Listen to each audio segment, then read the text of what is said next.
What's going on, everybody? Sam with Troops Mowing, and today we have like a medium to large size landscaping project for our company. Looks like we're going to be doing a complete flower bed makeover, taking the mulch out, taking the bushes out, putting gravel in, and new plants that the customer has provided.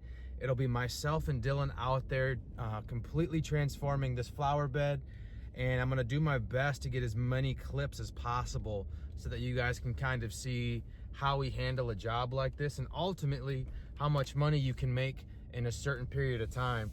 So I'm leaving our shop space now, heading over to the job. It is 8:22 in the morning, and let's see when we wrap up and how much money we've made. At the end of this video, I fully anticipate myself breaking down all the costs, showing you like our gross and net profit, and ultimately just the purpose of this video is to give you guys information and knowledge and foresight and things to allow you to do the same thing for your lawn care business. Let's do it.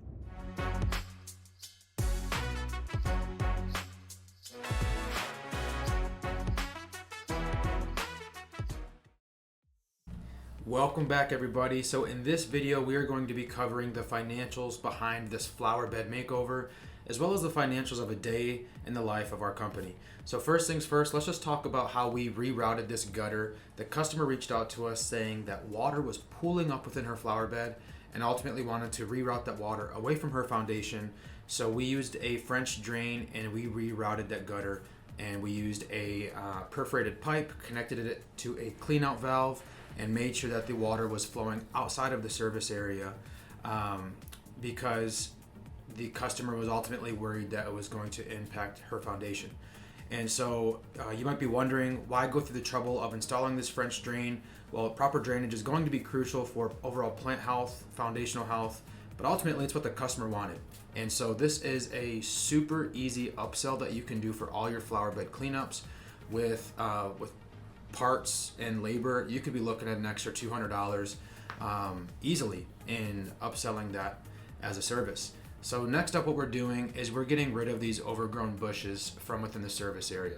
So ultimately, the scope of services that this customer wanted was to completely redo her flower bed, get everything out of there, start from scratch.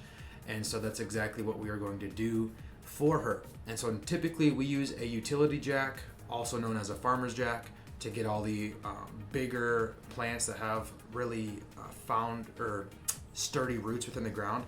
We use a farmer's jack to get it out of there. Unfortunately, farmer's jack was broken. So we had to use a Sawzall and a shovel and some good old-fashioned sweat equity, and we got those out of there. And so removing the old overgrown plants is going to be a big game changer, especially if it's going to be a flower bed makeover, because it opens up the space, makes the service area look cleaner and more inviting. For your clients, this can mean increased property value because it does enhance that curb appeal. I'm saying all these things to provide you with some extra selling points for your estimates. But it's ultimately not just about the aesthetics, because removing these overgrown bushes can also improve the health of the remaining plants within that service area, because overcrowding plants, they compete for nutrients, water, sunlight, ultimately cumulatively hurting the rest of the plants. So by clearing out the old growth, we're giving the new plants that the customer provided the best possible chance to thrive and stay alive within that service area. So with the old bushes out, as you're going to see here, we're going to jump to a new clip here relatively soon. It was time for us to plant some new low maintenance vegetation that the customer provided to us. The reason why I like the customer providing the plants is because it limits the option for them to be disappointed with the quality of plants. If they provide it for us, in theory, there should be zero opportunities for the customer to be upset with the plants. And so we also offer the option of picking up the plants and purchasing them for the customers. Either way works, but if the customer does provide the plants, you need to have a fixed rate per plant installed. On this job, we did $15 per plant. I believe we planted 23 plants, so that was an additional $345 in revenue. So ultimately, choosing the right plants is essential for the aesthetic, because you don't want like cactuses next to a boxwood, right? Just the overall aesthetic wouldn't work. And so we advise the customer to kind of go with one of the two routes. Either you're going to go with like greenery, or you're going to kind of go with the succulent route, and she chose that Arizona looking feel to it. Ultimately, as you'll see at the end of this video, it worked out pretty well. These plants are going to be resilient, they require less water, and are less prone to pests and diseases. This ultimately means fewer callbacks and maintenance visits, frees up our schedule to produce more revenue. And I'm just going to kind of keep talking here. So now that the plants were in place, obviously they're not on the video right now, but once they were in, we went ahead and we spread some river rock at about 2 inches in depth throughout the tree rings and the main flower bed area. River rock is an excellent choice for overall ground cover, and especially with the aesthetic of these plants, it was the perfect option.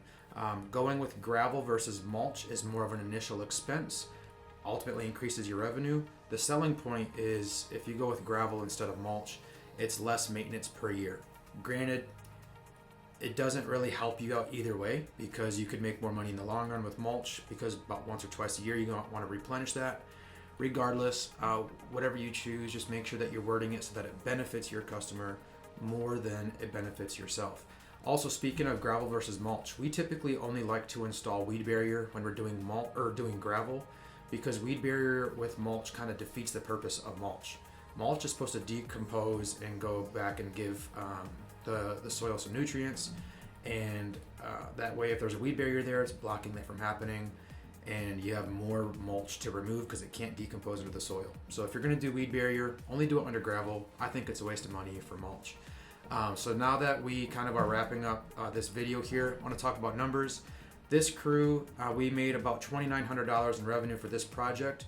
We had 3 other crews out on the road, and so for this day in total, everybody made $6,767 in revenue. We had a gross profit of 48%, and that's the importance of having landscaping, flower bed jobs, project work-based visits on your schedule, because it helps increase your profit and your margins, and ultimately leads to a healthier company where you don't specifically have to only rely on labor to make yourself money. And so this day we had, I believe, 8 people out on the job, and we worked a total of 8.5 hours. So that's about $100 in revenue per person per hour that we've received. And so it ultimately goes to help the bottom line. And to wrap up this video, before I kind of get into my little exit spiel here, implement flower bed jobs, implement landscaping projects, because it helps your bottom line and increases your overall margin.